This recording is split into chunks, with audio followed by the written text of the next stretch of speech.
There's something pretty remarkable happening in Majority Leader Mitch McConnell's Senate. Because under his leadership, the Senate basically does two things. They confirm right-wing judges, and they pass spending bills that they absolutely have to pass. They don't do a lot of other stuff. They don't do a ton of legislating on vexing social issues. They don't try to address problems in American society. It's not what they're there for. It's not what happens in Mitch McConnell's Senate. But it's been pretty striking that arguably the largest street protests in decades are now getting Senate Republicans, of all people, to move something to the floor for a vote. Today, Republicans, led by the Senate's only black Republican, Tim Scott of South Carolina, introduced a new police reform bill. But as might be expected, it's a little less than meets the eye. Unlike a bill previously introduced by Democrats, the Republican version does not outright ban chokeholds. It discourages them. It also relies on encouraging police to change their behavior rather than mandating new practices for things like no-knock warrants.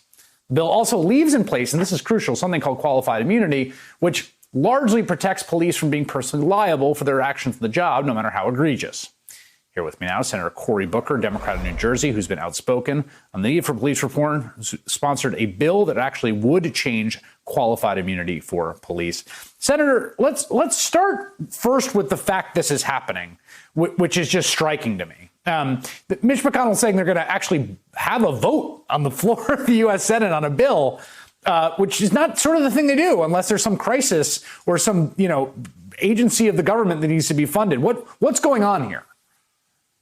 Well, I think that what is happening in the communities across this country, all 50 states, from suburban towns to big cities, and in about a dozen plus countries around the world, there are people demanding change, and those voices cannot be ignored.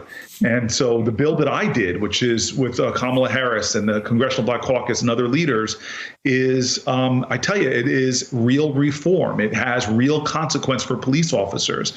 What I fear is what the Republicans are trying to do right now is to diffuse all of this energy by putting up bills and the president's executive order that is heavy on some symbols, but very, very light on substance. It offers no real teeth or accountability to make real substantive change, which is what people are demanding.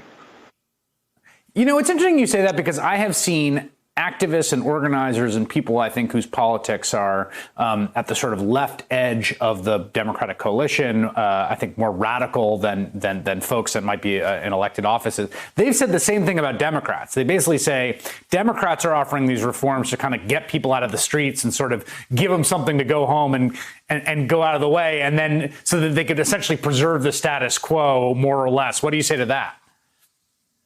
Well, I would love to take a moment and speak to the people that are protesting. Please keep at it. Please stay out there. You're changing the world. And it's the only way, from civil rights legislation, suffrage legislation, Americans with Disability Act, rights to protect LGBTQ Americans. All of them have come through popular, persistent protests. And right now, we've only got about less than 40 senators on a bill that actually has the 8 pillars that a lot of our civil rights organizations have been asking for. And the only way we get big bills passed that really are cultural changing bills, the workers' rights we take for granted, for example, is from continued, sustained, determined protests. So I just hope folks will continue to do it. Hope they continue to disturb the comfortable and comfort the disturbed, and challenge the moral imagination of this country. You were a juror in the president's impeachment hearing, the impeachment trial, which happened just this year, just a few months ago, in another lifetime. And like other members of the United States Senate, the Democratic caucus wanted to try to get John Bolton called to testify. You tried several votes to make that happen. I'm curious if you have a response to watching him secure a $2 million book deal, withhold this evidence from the trial that you were part of, and now put it in a book.